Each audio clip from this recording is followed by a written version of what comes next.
And this is actually Toby's presentation, so I'll be doing my best to do it justice. So we've seen that drug use is relatively common among gay men. We also know that they're early adopters of new drugs and their modes and patterns of use are fairly distinctive. And when we're thinking about attitudes and beliefs, normalisation thesis is a particularly important thing to bear in mind, and that thesis argues that deviant or stigmatised practices become part of everyday life. Normalisation of attitudes occurs when people within a particular social setting, in this case gay men in gay community networks, have something of a taken for granted attitude approach to an issue, in this case drug use. The evidence for normalisation can be demonstrated by the relative availability of drugs within gay community settings, the acceptability of trying them out, the prevalence of their use, and settings that make their use relatively easy. We've already seen how prevalent drug use is among gay men. Let's look at a couple of these other issues. Overall, most men who reported illicit drug use said that they had little or no difficulty obtaining them, and quite a few reported using them just because they were available.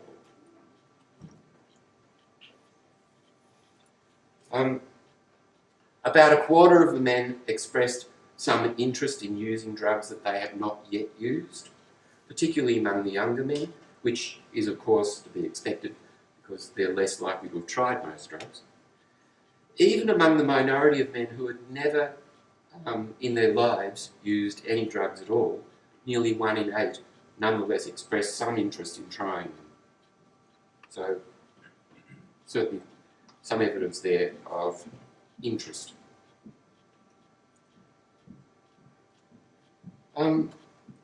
We asked a lot of questions about men's attitudes and beliefs about drug use in general and within gay community specifically. After running a factor analysis and testing the resultant factors for reliability, we developed 5 discrete scales. One was about men's positive beliefs towards drug use. One concerned negative attitudes toward crystal use. One was about beliefs about the safety of using drugs. Another concerned the perceived benefits of drug legalisation. And the final one was about their perceptions of the acceptability of drug use among their own gay friends. Unsurprisingly, each scale was associated with recent drug use.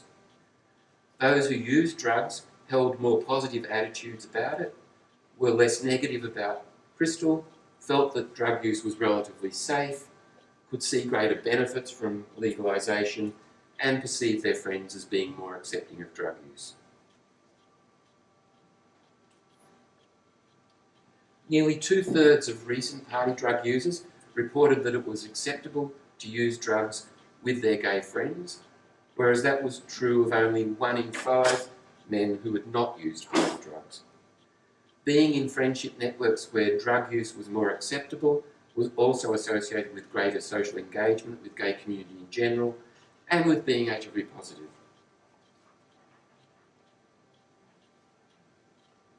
When we look at the specific drugs and how acceptable they perceive each of them to be among their gay friends, we can see that not all drugs are deemed equally acceptable. Cannabis, erectile dysfunction medication, and ecstasy are all fairly widely accepted. Even cocaine and speed are more acceptable than not. But ketamine, GHB and crystal, the 3 drugs that seem to be so strongly connected in Brendan's analysis earlier, are considerably less acceptable. Surprisingly, steroids was equally unacceptable, though in practice it appears to be rarely used by gay men anyway. Heroin is particularly unacceptable in gay men's friendship networks and, as we've noted, is almost never used anyway. So overall, we can see that drug use among gay men is fairly normalised. There are high rates of use and intention to use, although most of the use is in fact just occasional. They're fairly easy to obtain. There are some fairly negative attitudes toward crystal and the associated drugs of ketamine and GHB, but there's a sizable minority for whom that isn't the case. We've identified some good, robust measures of attitudes toward drug use among gay men.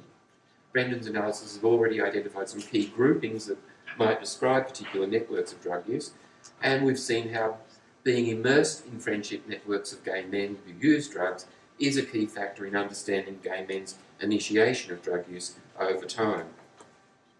These data on attitudes and beliefs, combined with more detailed consideration of how these changes over time in relation to the changes in men's own networks and perceived norms, will help us understand the dynamics of how drug use functions within gay community settings and what that means for individual gay men, both in relation to their own drug use and how this impacts on other aspects of their lives, including their sexual risk behaviour.